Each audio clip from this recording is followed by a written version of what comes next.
If you've been building your business solo and secretly wondering if you're doing it all wrong, then I want to invite you into something that might just change the game. It's called the Freedom Business Circle, a newly developed group coaching that I run with my business and life partner, Badr Lakchiri, who's also a transformational realignment coach with nearly 2 decades of experience. This coaching group is not another course or mastermind. It's a high impact coaching space for creators, coaches, and online business builders who are ready to grow their income and their freedom at the same time. Inside, we focus on aligned growth. No hacks, no burnout. We want to make sure that you're growing your business in a way that feels in alignment with your purpose. We do so with 2 powerful coaching calls a month, once a week asynchronous coaching inside our 24/7 available Slack community where Badr and I jump in every single week for an entire day to answer your questions, and you will gain access to curated Slack community that actually gives a damn. See, whether you're hovering around your first few clients, have spent the last 6 months perfecting your offer or content strategy without putting anything out there, or are finally ready to hit 2 to 5K months consistently, this space gives you structure, feedback, and the community to make it happen without selling your soul or having to duct tape your business together from freebies. Because here's the thing. The Freedom Business Circle lives right in between the $20,000 a year mastermind and a free Facebook group that you've already muted. The circle is open now, and for only $97 a month for the first 10 members and $147 a month after, you can plug in immediately. I mean today, and you can cancel at any time. So head to the link in the show notes to learn more and claim your seat inside the Freedom Business Circle today. All right, let's get into the episode.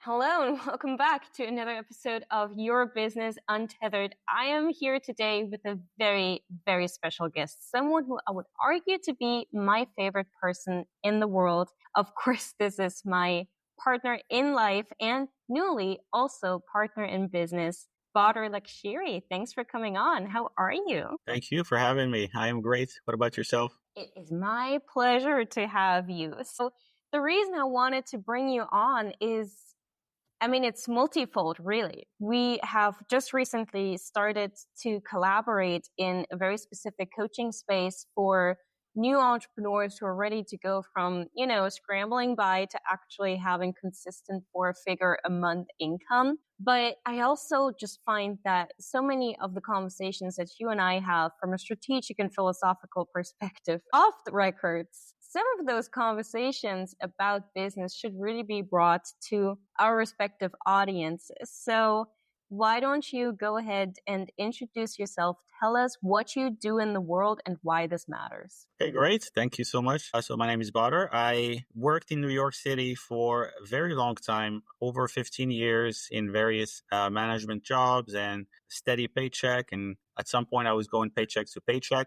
And once I left that world, I launched my own coaching practice about 3 years ago. And since then, I've been essentially just helping people realign with their most ideal path and their most natural path, whatever comes to them without most effortlessly and whatever allows them to live the life that they really want. I know it sounds cheesy, but really it's, as far as I'm concerned, the biggest impact that I can make in the world, which is really helping people live the best life they can live, because then the impact just keeps spreading. So I do a lot of mindset. I do some business strategy, and I do a lot of deep dive with my clients so that they can really slow down, get clarity, really answer some very important questions they never answered before. And that really leads them to perform better in relationships, do so much better in business, just have more awareness as far as their patterns, their nervous system, the relationships they've had, any traumas they've had, whatever their body's still holding on to, whatever they're still carrying emotionally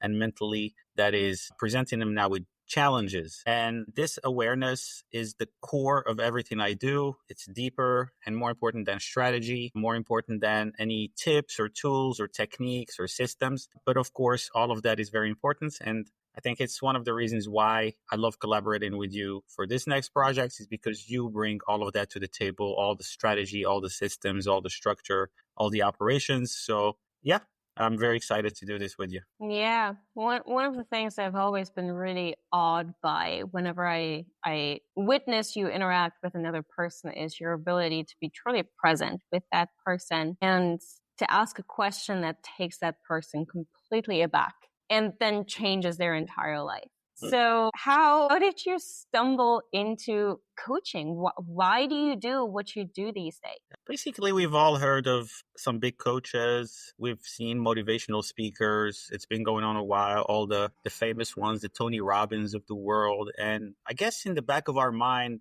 there's always this voice that says, what about you? Have you looked into that? Have you looked into self-development, or are you just kind of cruising by? And it's a conscious decision that comes at some point. Most people they'll get that in their 20s if they're lucky, in their 30s, 40s, 50s if they're less lucky. For me, it was sometime in my like I spent all my 20s in autopilot and thinking all the coaching and self-development was just there, but I never really looked into it. But sometime in my early 30s, I started actually paying attention to what some of these people were saying and realizing it was a really important message. It was something that was as important as any type of education we've ever received, if not more important. And my whole life, I've been studying all the different subjects that supposed to help me get a job and earn a living. But I noticed that most of them were not really helping me much in life. And I was struggling quite a bit and my life was quite difficult. And there were so many things I didn't know how to deal with and how to just overcome. And so life was painful. It was difficult. It was complicated. It was chaotic. And at some point, it just hurt enough that you look into that stuff, and then you get into some first free program thing, and then you watch these videos, and then you follow this coach and learn from him, and eventually, once I did, I had my own journey going, and I started feeling so much relief, and my life started really transforming. Then naturally, you kind of start looking outwards and thinking first of your loved ones. Like, I wish my parents, my siblings could also have this growth, could also have this awareness. And then that kind of just spreads into the rest of humanity. And you just kind of want to help the world. And at some point you meet the first few coaches. And then I think when I met you, there was another turning point because I thought I love what she does. And I guess I stopped waiting for permission when started traveling, went to Bali, met you, met other entrepreneurs, coaches. And I thought this is maybe the right time. And of course, I had a lot of encouragement from like community. You're one of them. And obviously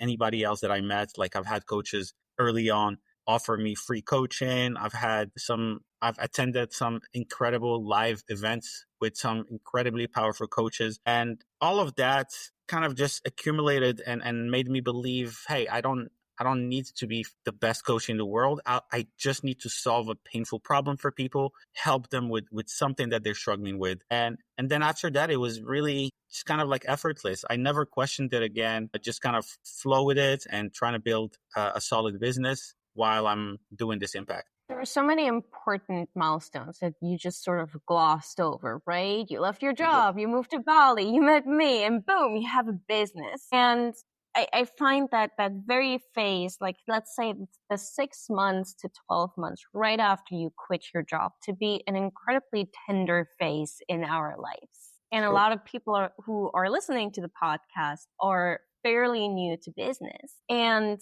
I want to take you back to that time right after you had not only quit your job, but then really made this solid decision. Not only am I out of a job, but I am not going back. This is a one-way street. I'm not turning back. I'm moving ahead. I'm moving forward.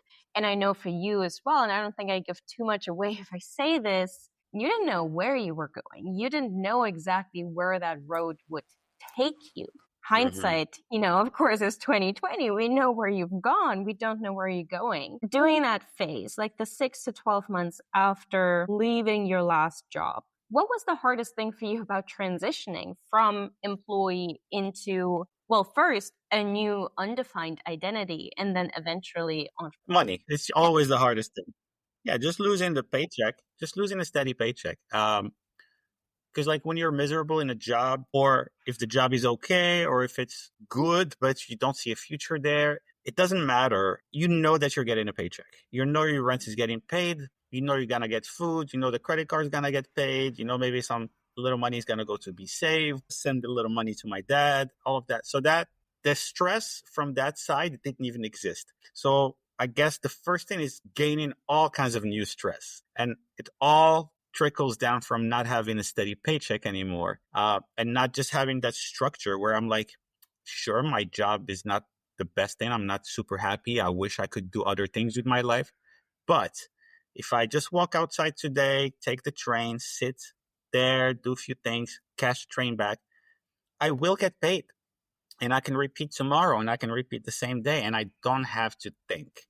So just losing that stability, I have to say was the most difficult thing by far. And I didn't have to do it like that. Like a lot of people, they will launch something new or they will start traveling while having a remote job. But in my case, it was all or nothing. And I know that a lot of people are super scared to jump into this whole entrepreneurship nomading journey because they will start living off their savings and they'll get all kinds of like a whole can of worms of stress is going to get opened. And you just have to evolve fast enough so that you will learn to deal with it. So you learn to regulate yourself enough that all of those new challenges and new stress and new lack of security and uncertainty, so that it doesn't just destroy you and send you running back, like you said, trying to find that steady paycheck again. So that's definitely by far the hardest thing. And I'm sure you've experienced some of that, haven't you? I have, and I must say, I'm struck by the honesty of that answer, right? Even I was expecting for you to talk about an identity crisis, not knowing what you wanted, and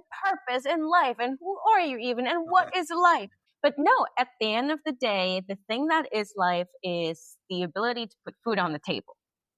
And Absolutely. that is the first thing you have to get taken care of before you can even think about your purpose. That's just basic Maslow's pyramid of needs, right? So I really appreciate that honesty. As far as I'm concerned, I was very, very lucky and in a way guided in the sense that when I quit my job, even though I didn't know what my business would look like, I didn't know what I wanted it to look like. I just knew I couldn't be in a job anymore.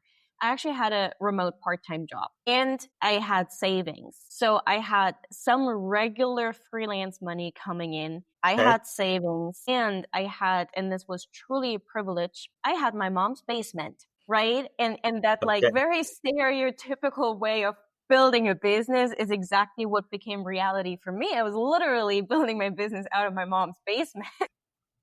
And I remember the day when my mom's husband would just walk right past behind me while I was on a Zoom call, and he was not exactly dressed for the public. And I was like, something needs to change. And that was very much a turning point where gratitude and privilege turned into fire under my ass to start making money. Now, the final thing I want to say to this from a business perspective, and I wonder if you can relate to this from your experience in coaching, is once people are out of a job, either once people are out of a job building a business, or once people have decided that, hey, today is the day I'm going to start building my business, they get real busy. They get very busy with a lot of things that aren't going to make money anytime soon, which True. is contrary to money is the hardest thing, because you would want to think that, okay, great, how can I start making money the quickest? And launching a podcast is not going to start making you money anytime soon. I'll tell you that. Launching your Instagram is not going to start Yeah. making you money anytime soon. I can go on and on and on. So I want to throw the ball back to you, babe. What have you experienced of people, clients, coaching clients doing and not doing? How are people in that first year of entrepreneurship getting in their own way? They do everything except make money. They do everything except sell, except telling someone, "Hey, this is $100 and it does this for you." They'll do everything else and they'll avoid that because of it's a nervous system thing, I believe. Different people call it different things. Obviously, like psychologists, like you go and you check out the holistic psychologist, and she'll tell you that's your nervous system that gets into a flight or freeze mode, and then you end up procrastinating and you don't do that then. And then other healers will tell you that it's a saboteur inside of you, like a self-sabotage thing. And it has all kinds of names, and all different kinds of schools of thoughts talk about it in different ways. But really, it's the fear. And it's the fear of putting yourself out there and really giving it a good shot, and then failing, and then getting rejected. Like I know people who had marketing agencies and they don't do proper client outreach. They set up the beautiful website and all of the plans are getting made, and they're spending time on the graphics, and they're doing crazy social media posts and educational videos and freebies, but they haven't actually approached a company and said, hey, listen, I would love to do ads for you, and I'll only charge you $300. I'll run your ads, and this is what I guarantee, that you will reach this many people, and these are our methods, and this is how we'll help you get there. Yeah, and I've seen entrepreneurs spend a whole year, maybe 2 years, not doing that and doing everything else, and the business now looks like a thing, but there's just no sales happening because they're not selling. So I would say that's probably the most important and impactful thing that people should do, which is focus on speaking with potential clients or having a funnel of some sort that you can actually say that I am actively selling every day. Yeah, so important. And I too see it all the time, right? New entrepreneurs get really, really busy not selling, right? And I think you hit the nail on the head. It boils down to being afraid of being rejected. And one thing that I always say, and I don't believe I should take credit for it. I think one of my mentors shared that sentiment with me, and I've sort of taken it on. So I'm sharing the credit with the wider world. But if you act out of fear of rejection, you are rejecting yourself. Meaning, if you avoid taking a specific action because you're afraid that the person who's on the receiving end of that action will reject you, you're the one who's rejecting yourself straight away. You're doing something because you're trying to manage another person's reaction. Meaning, you put your dreams, you put your vision, you put your goals, you put your need, your financial needs, second place. You don't make it a priority. Anything you want to say to that? Yeah. It has a very simple solution, but it can also keep you stuck for years. And if you don't realize that you're scared and admit that, then you will keep operating from that. And I think it's just about getting to a point of saying, I'm actually scared, because sometimes you need help. Sometimes you might just need someone who's like a sales coach or social media coach, and tell them, hey, how do I reach my audience? And just tell them what I sell, and they'll help you a little bit. Sometimes you just need to jump in and do it, even if it's super messy and your stories look like crap and you're not selling hard enough, it's too soft or it's too aggressive, and then you adjust with time. But for people to get there first, they have to admit that I am scared. And if they want to dig a little bit more and they like to explore why they're scared, it helps tremendously also to just figure out why I'm scared. Because a lot of us asked for things when we were kids and we were told no. And a lot of times it just comes from that. It's like, oh, our parents, it's like, what's the point of asking my mom for a new thing? She's just going to say no. And what's the point of asking my teacher if I could just leave 10 minutes early? Because she's just like, kind of say no. And so we kind of just internalize that. And when we're older, we have internalized fear of rejection, that when you take time to be aware of it, admit your fear and look at it, you realize it's really not that big of a deal, because, well, you're not a kid anymore. This is not your mommy. You're a professional and you're supposed to take sales without emotion or having your hurt inner child or your frozen or scared nervous system in the equation, but instead just really approach it like if someone hired you and said, hey, I'll just pay you $50 an hour, and what you have to do is do some outreach and sell our services. You wouldn't just sit there all day doing their graphics, right? You will go and sell their products because that's what you get. And everyone needs to do this for their business. So just to kind of recap, really just be aware of your fear, understand why you have this fear, and then that will give you freedom. That will diminish the fear, and that will allow you to be more bold and less afraid as you approach sales. Two things I want to say to that. One is the point I really want to drive home because it's so important. I love that you pointed this out. If someone were to hire you to go out and sell their product, you wouldn't just sit all day doing their graphics. Nope. because that's not what that boss is paying you for. Mhm. So you can take that perspective and bring it into your own business and go, okay, great. If I had hired myself as a salesperson, what would I do? Because that Mhm. is what you're doing. The minute you sign the papers on, boom, my business is now registered, you have now hired yourself as a salesperson. Mhm. How are you going to succeed? What are you going to do? Are you going to succeed selling, building a website? Sure, eventually you need a website. Don't get us wrong. We're not saying don't work on your graphics and your online brand. But ultimately, if you're in the first 1 to 12 months, if you're not reaching out to a person, to an actual human directly, not through a reel, but directly, then you're not selling. Now, we're not talking about cold DMing and going like, hey, I can change your life if you only pay me $50,000. I've never heard about you, so I'm just going to send you a generic template message. No, selling is building connection. And this is something that Badr and I actually go really, really deep on. And that's part of our teaching philosophy inside the Freedom Business Incubator, which is our group coaching membership based space where Badr and I come together, where I really pound on about the business strategy and he really makes sure that we're slowing down and making sure that you are in alignment with who you are and your purpose and what Mhm. you do in your business. This is where we go really deep into how can you become so fully loving and accepting of yourself that going out into the world and establishing connections as a business owner through the service, the transformational service that you provide becomes second nature to you. Absolutely. Yeah, that is really what we want to help people get to. And obviously, I love working with people who just have a vision, but they just don't know how to get there. Uh, they just have a little something in the way. It could be a small fear, and they're almost there. They're literally smelling it. It's just almost like it's in the balcony and you're sitting in the room and you're just overcomplicating things and you just kind of have to open a door to it and you get all this beautiful connection, these sales. And a lot of times it's not so much about here cold DM these 10 people, play the numbers, because that's super toxic, that burns you out and it doesn't get you aligned clients. But like you said, if you feel good, then you have the ability to make people feel good.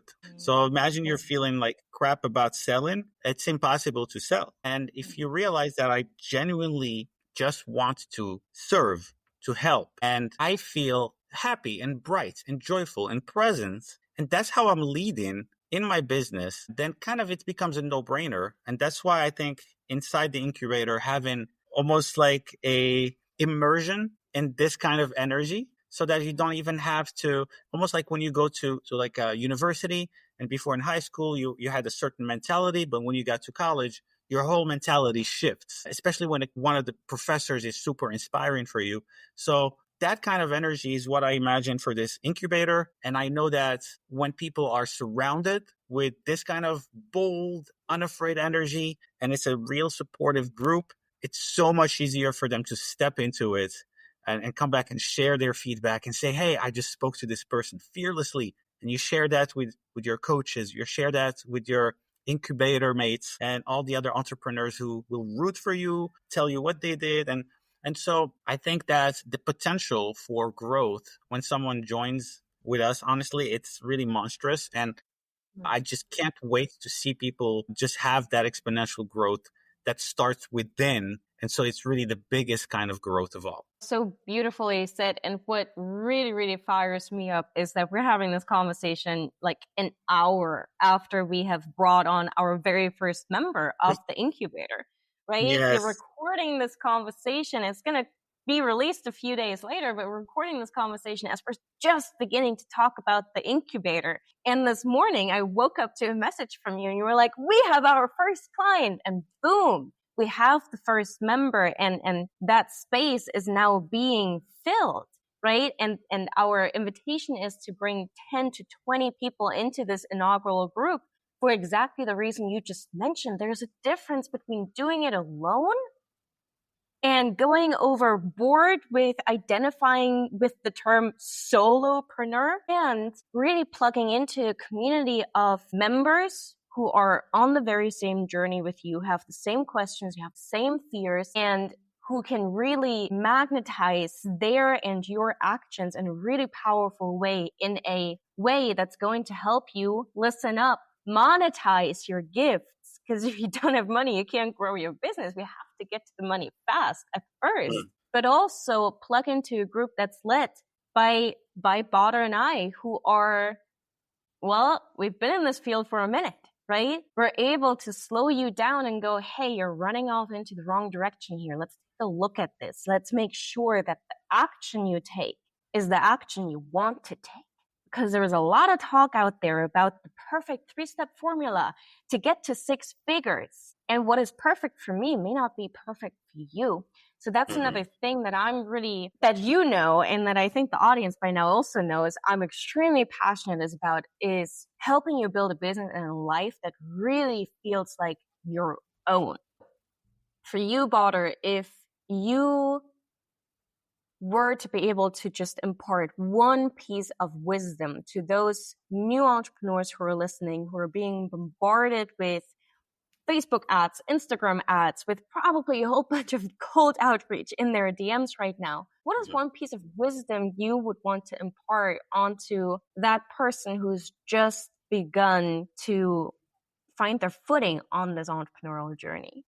Okay. If I could leave them with one thing, so if you're listening, I could leave you with one thing. I would say to simplify. Simplify. If you have to unfollow people, if you have to clear your desktop, if you have to reset your account and completely simplify, and then you want to have one offer and align it with your values. Again, one offer, align that with your story, with your values. So if you're coming from a certain story, that's your biggest sale right there. That's your biggest impact. That's the most impactful and powerful way that you can reach people. Why are you doing this? Why are you offering this service? And a lot of times people are like, why would you want to coach me?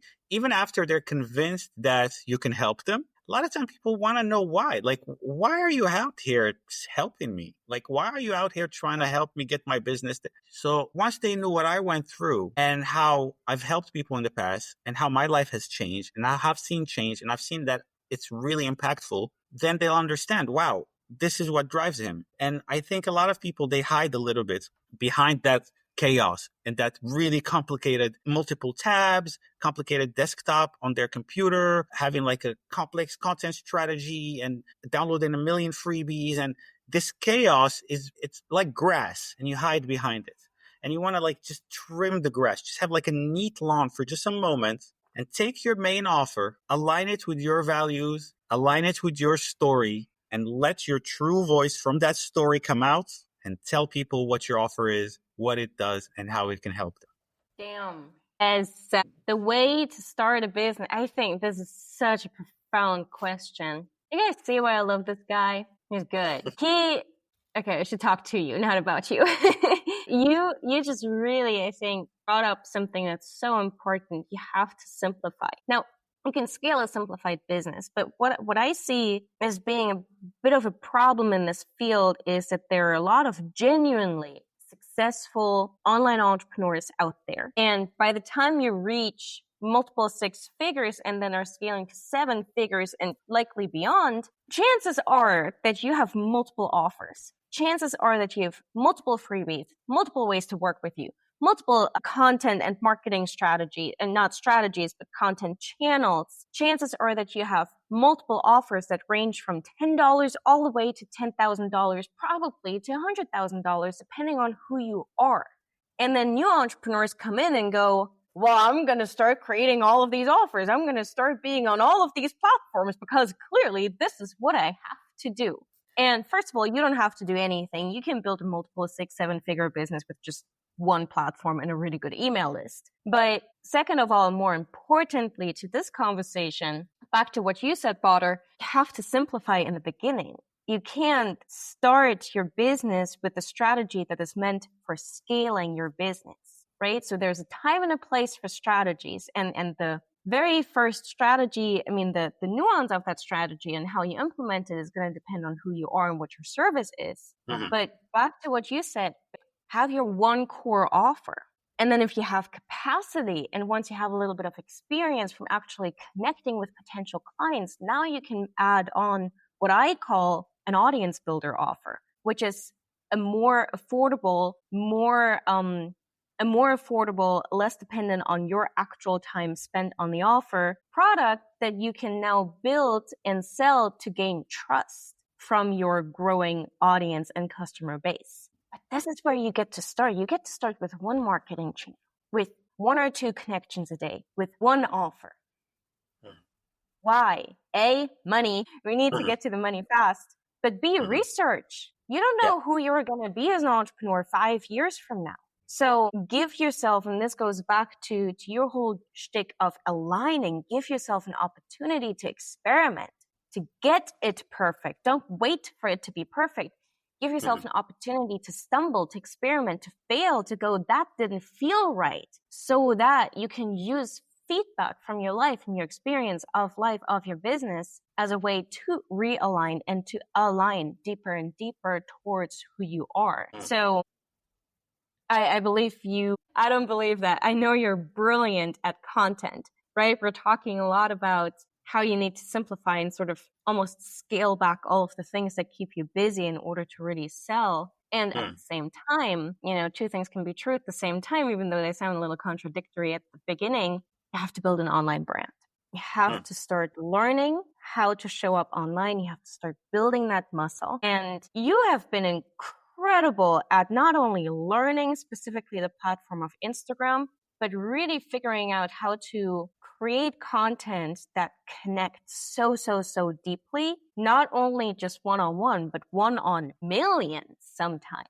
So as we begin to shift, I do want to talk about content, because you seem to have found a magic bullet of how to grow an Instagram account, not just with numbers, but with a truly engaged and aligned audience. And by aligned audience, I mean with an audience that constantly, daily reaches out to you and goes, I want to learn from you. Translation, I want to give you money for you to work with me. How'd you do it? By just doing a lot of different things and posting, I guess, like you mentioned, failing and learning from it and then improving. So there's a kind of freedom that most people never reach in their content, making content. And that is the freedom to suck and the freedom to shift and switch and pivot a lot. So if we took a content creator who's been stuck in their growth and we look at their content, a lot of times you'll notice that it's the same content that's just not doing that great, but it's the same content. You'll see a coach who's creating like a beautiful graphic with a beautiful message or do a beautiful talking head, and they get just minimal views, and they'll do that for years. And I believe that it's kind of like throwing some seeds on a certain soil and those seeds not sprouting well or just sprouting some small shoots and you don't get much fruit, but you just keep putting those seeds on that soil year after year. So if you were to try different seeds, and then some of them might grow more. And so that's what I did. Like, it's not exactly throwing spaghetti at the wall, but it is consciously testing out different content formats and see what works for you, for your voice, for your audience. So if you are doing carousel posts and talking heads, and these are doing okay, then why don't you try like a relatable me? Why don't you try doing one where you're walking in the street? Why don't you jump on a certain trend, see how that does? And doing 4 or 5 different things early on in the first month will give you so much feedback. Like you said, okay, so my voice doesn't work with this kind of format, but that's so easy. I got 1,000 views, barely doing anything. And you kind of follow what works, and that allows you to learn and gain actual expertise about social media. So if for someone who posts 1,000 talking head reels, great, you're the expert of talking head reels. But someone who posts those and does some stories of lifestyle and then writes some quotes and then does a really nice carousel, and well, they learned from all of those things and they know which ones are fun to create, which ones get what impact from their audience, and they just gain this general expertise where the person who only does talking heads never learns all that stuff. There's a theme that's very clearly emerging, and that is give yourself permission to fail. Put differently, get into action as quickly as possible, right? I come across people who are like, oh, I'm in this research phase. I'm not really doing anything. I'm just researching. It's like research is action. You need to take your idea and put it out there and market it and experiment with it and see it fail and see it not land and see it not connect with the right people and see it not connect with anyone, so that you have research points that you can now turn into a new action, right? Absolutely. Start acting, start selling and fail, start selling and get really negative feedback, learn from it, right? You So know, this is really what I mean. Go ahead. yeah, it's like if someone is listening, if you've ever played any kind of video game, you'll get like a progression. You don't just stay in the same level doing the same thing all the time. So the video game will give you this variety, and that's what leads you to gain experience. If you start the game and you stay in the first screen of the game and you just like chopping at some table or something, your character will not level up. You won't get new skills, you won't get new weapons, you won't get to see the world, you won't get to do anything. And the only way you get to gain experience, grow, and gain new things in wealth is by going out there and getting into all kinds of shenanigans fearlessly. Because obviously in the game, well, you can't die and you can't really feel pain. So when people play games, they're all over the world doing all kinds of amazing things. But when they get back to their own life, they're super scared. So if you can get into that whole adventurer energy where let me gain experience by doing this and messing with that and trying this, again, about content and sometimes even about identity. Because sometimes you're like, oh, am I the Instagram clown? Should I be like an Instagram clown? Because that could be awesome for me. And maybe you do it and you feel so cringe and you're like, actually, that's not for me. I'm going to just not talk and just do like more dignified content now. And then maybe that works for you. And you're like, aha. So I'm going to do funky one. I'll do a more elegant one. And then maybe the elegant one flops completely and you spend money on an outfit and brand colors in your room and that flops, and you do one wearing just your pajama and that one goes on fire. And you're like, you know what? I'm going to do the easier option because it seems to be bringing me a lot of clients. And just like that, you gain experience, you learned what works, what doesn't, and you just grow. And when you grow, your content grows. Like you have to grow. You can't grow your page if you're the same person. You said, and just like that, and now I want to go and watch the show. You did. See, we watch it so often. I talk about it all the time. Just It's like like that. my guilty pleasure, Sex in the City, and then just like that. So it has entered our vocabulary. Yeah, you can't become a prima ballerina by watching videos about ballet. You have to actually get out there, get to the bar and do your plies and practice becoming a ballerina. And you do your pirouettes and you fall and you do one pirouette and maybe you can stand and maybe you do two pirouettes. It's a progress. And I love the, probably your analogy is a lot more relatable than my ballet analogy, but you have to get out there and practice. You can't get strong by watching YouTube videos about how to go to the gym. You have to actually go to the gym and pick up a dumbbell. And the same is true for selling, for building connection, for your content. Go out there, get strong, pick up a business dumbbell. And this is really what we help you do in the incubator, right? We help you house your business. We help you actually grow, nurture your business by taking active care of your business. We'll help you come up with your first offer if you don't have one already. But then beyond that, we'll help you figure out a content strategy, figure out how to pivot on that.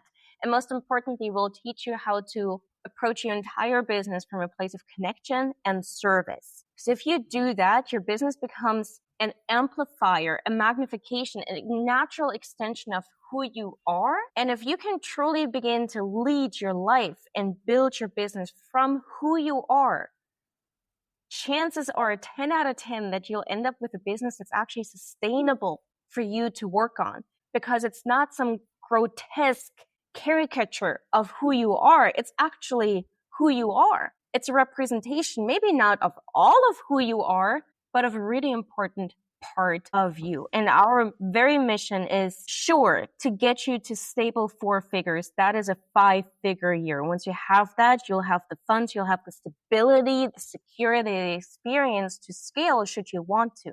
But more importantly, our mission is to help you build a business that you enjoy, no, cannot wait to wake up to. So that's the Freedom Business Incubator. We're starting at $97 a month. It's a monthly membership. So if you're someone who's really like, I need to just figure things out and I'm still working on the muscle that allows me to believe in myself, you could quit at any point and cancel. But you can also go ahead and make a really big commitment to yourself and just stick. Not with us, but stick with your growth and stay in the incubator until money starts flowing in, until money starts flowing out of you. Is there anything you'd like to add to this, Badr? Yeah, I mean, well said.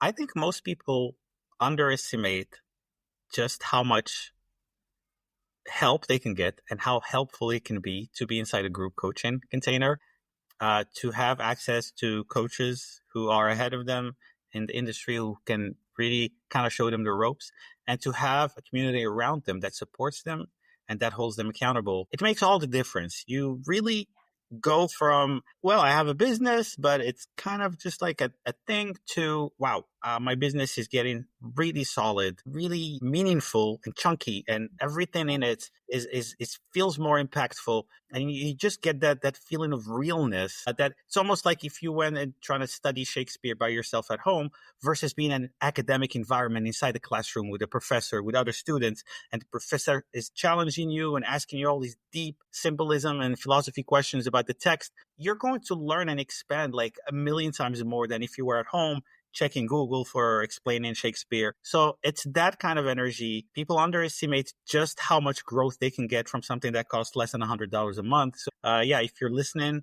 then I strongly recommend that you try it out, even if it's for just a month. So the link, if you are interested, if your interest has been piqued, is in the show notes. But you can also reach out to Badr or I on Instagram or email. All of the connection points will be in the show notes if you have questions either about the incubator or about any of the topics that we've discussed on this episode today. So to close, Badr, I want to know from you what I want to know from every single one of my guests, and that is, what does freedom look like for you?